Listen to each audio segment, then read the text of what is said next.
Back అని చెప్పి అందరూ మాట్లాడుతున్నారు. బట్ మీరు ఒక మంచి ఆర్టిస్ట్గా సినిమాలు చేస్తూ వచ్చారు. బట్ మధ్యలో పర్సనల్గా కొన్ని సంఘటనలు జరిగాయి. ఏంటండి మీ స్టేట్ ఎలా ఉంది? మై మైండ్ స్టేట్ ఎలా ఉంది? తెలంగాణలో ఉన్నాండి ఇంకా. అంటే ఏంటి అంటే దీనంతా తట్టుకుని మళ్ళీ కంబ్యాక్ ఇవ్వటం అంటే ఇట్స్ నార్మల్ విషయం కదా. ఎలా దీన్ని అంతా అధిగమించారు మీరు? ఇప్పుడు ఏంటి ఎలా ఉంది? I'm to be honest I'm actually very fine and I'm in my own space. అంటే I'm always in my own space. ఇప్పుడు కూడా ఐఎమ్ ఇన్ ఓన్ స్పేస్. నాకు అంటే చిన్న వెళుతుండేది టు బీ హానెస్ట్. నాకు నా లాస్ట్ 2 సినిమాలు కూడా అంటే సినిమాలు చూసి థియేటర్లో చూసి నచ్చలేదు, లేకపోతే నచ్చింది, ఓకే, నేను ప్రమోట్ చేసే అవకాశం దొరకలేదు నాకు చాలా కారణాల వల్ల. నేను అన్నిటికంటే ఎక్కువ బాధపడింది అక్కడ. ఎందుకంటే ఇప్పుడు మామూలు నా జీవితం నేను ఒక్కడే అండి. ఒక సినిమా అంటే ఒక్కరు కాదు కదా, చాలామంది జీవితాలు. ఐ వెస్ట్ నా జీవితాంతం దానికి ఐ కీప్ రీపేయింగ్ ఇట్ ఎంతైనా సరే. And to be very honest, ఇందాక నేను సరే because you are listening I will tell you.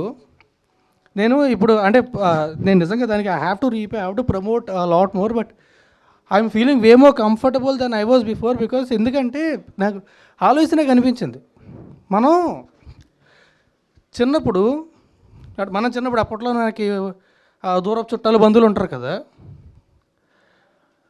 అప్పుడు ఫోన్లు, ఇప్పుడంటే ఫోన్ తీసి మాట్లాడేస్తాం, ఫోన్లే ఉండేవి కాదు. మనకు వాళ్ళంటే చాలా ఇష్టం, కానీ వాళ్ళు ఎక్కడ ఉంటారు, మాట్లాడడం అవ్వదు, ఏమవ్వదు. ఒకవేళ తర్వాత ల్యాండ్లైన్ వచ్చినా సరే ఫోన్ చేయాలంటే బిల్లు ఎంత పడిపోద్దు భయం.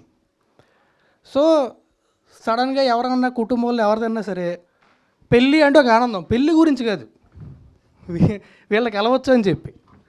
సో నాకు అంతే, ఏదైనా ప్రీ రిలీజో ట్రైలర్లో కలిస్తే ఆనందం వేస్తుంది నాకు.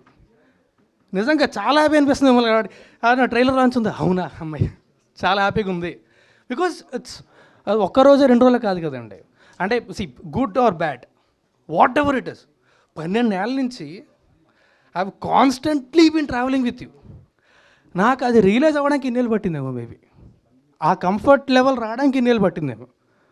బట్ ఇప్పుడు అందుకే ఇంత ఓపెన్గా ఎప్పుడైనా మాట్లాడాను, ఎప్పుడు లేదు కదా. So maybe that is way. So అంటే మీరు నాకు బాగా దగ్గరైన దూరపు చుట్టాలు లాంటి వాళ్ళు. బాగా చెప్పాను కదా, ఓపెన్గా చెప్పారు. నిజం, హానెస్ట్లీ మనసులో చెప్తాను. చిన్న ఫన్ క్వశ్చన్ అండి.